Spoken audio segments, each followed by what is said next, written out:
je vais pour ça partir d'un article qui s'intitule « Sécurité, les leçons du modèle new-yorkais ». Un article qui a été écrit par un grand criminologue qui s'appelle Philippe Douste-Blazy, député maire de Lourdes, président du groupe UDF de l'Assemblée nationale, qui nous dit, avec des très belles photos, on voit M. Douste-Blazy discutant, très occupé, avec un visage sombre, avec un policier de New York, et ensuite on le voit dans la rue, il faudrait que je puisse vous le montrer, on le voit dans la rue, alors il y a des gamins au premier plan qui jouent au ballon, qui rient, et on le voit derrière, il est juste derrière avec des policiers, à l'évidence un éducateur en survêtement, et alors on le voit d'un air pénétré avec sa belle cravate, qui regarde les jeunes comme ça. Et alors il nous dit, la sécurité des personnes et des biens est un sujet que les hommes politiques hésitent souvent à aborder. Alors là, on est un peu estomaqué, vu que les journaux sont pleins de ça, la télé aussi, mais enfin, admettons. Il ne faut pas alors s'étonner que dans un tel contexte, l'insécurité ne cesse de croître en France. Les derniers chiffres publiés sont accablants pour la politique du gouvernement. Or, alors là, je vous demande de prêter attention à la structure syntaxique de la phrase. Or, comme la politique est le contraire de la résignation, j'ai décidé cet été de me rendre à New York. Je trouve que c'est formidable. Voilà. J'ai décidé cet été de me rendre à New York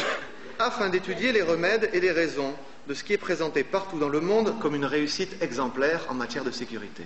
Et là, on a un exemple parfait de cette nouvelle idéologie sécuritaire, cette nouvelle doxa, ce nouveau sens commun punitif néolibéral qui nous vient des États-Unis, qui a été élaboré par un groupe de think tank, de boîtes à idées basées sur la côte est des États-Unis, dans le cadre de leur guerre contre l'État-providence,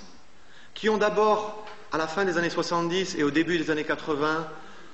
argué pour des politiques de démantèlement de l'aide sociale. Elles ont réussi, puisqu'en 1996, un président démocrate a aboli le droit à l'aide sociale aux États-Unis et l'a remployé par un programme de travail forcé pour les récipiendaires d'aide sociale. C'est le passage du welfare au workfare,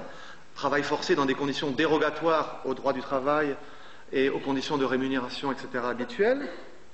Et après donc avoir défendu et argué pour le moins d'État en matière sociale et économique, ces mêmes instituts et les mêmes partis qu'ils soutiennent et les mêmes pays et les mêmes professeurs qui diffusent cette idéologie vont arguer avec en gros 10 ans de retard, vont demander plus d'État en matière policière et pénale. Et ce que je vais essayer d'arguer, de vous montrer, c'est qu'il n'y a pas de contradiction entre demander moins d'État d'un côté et plus d'État de l'autre. Il y a une cohérence, puisqu'en fait on fait passer le traitement social des inégalités et de l'insécurité qu'elles génèrent à un traitement policier et pénal. En gros, on fait passer la gestion, notamment des fractions précarisées de la classe ouvrière, de la main gauche de l'État, pour reprendre la terminologie de Pierre Bourdieu dans La misère du monde, de la main gauche de l'État, celle qui nourrit, celle qui éduque, celle qui aide, c'est l'aide sociale, le logement, l'éducation, la santé, à la main droite de l'État, la main qui punit, le policier, le juge, le gardien de prison. La réalisation de l'utopie néolibérale, ça n'est pas le moins d'État, ça n'est pas la disparition de l'État, c'est le moins d'État en matière économique et sociale, c'est le laisser-faire et le laisser-passer en matière de travail, en matière de régulation du marché du travail, en matière de mobilité des capitaux, mais c'est de l'autre côté plus d'État, un État intrusif et paternaliste, un État qui se traduit par une réduction, voire une privation des libertés, du côté notamment de ceux qui sont condamnés au salariat précaire. Et le véritable enjeu des bêtises qu'on entend aujourd'hui dire autour des violences urbaines, etc., ce n'est pas la délinquance. Le véritable enjeu de ce nouveau discours sur la sécurité qui monte, c'est de légitimer le passage d'un traitement social à un traitement policier et pénal de la misère, traitement policier et pénal de la misère dont le but est de normaliser et de faire accepter le salariat précaire, de même qu'à la fin du XIXe siècle, il a fallu une révolution culturelle et institutionnelle, le travail social par exemple, pour imposer la forme salariat. Aujourd'hui, il faut une réforme mentale, culturelle et institutionnelle pour imposer le salariat précaire comme l'horizon normal du salariat pour les classes populaires, et la montée de cet État libéral paternaliste, libéral pour les classes aisées, libéral pour les employeurs, paternaliste socialiste pour les classes populaires et notamment pour les fractions précarisées du nouveau prolétariat des services, eh bien c'est ça la figure de l'État qui est là aujourd'hui pour permettre l'avènement de cette nouvelle économie. Quand vous entendez nouvelle économie, et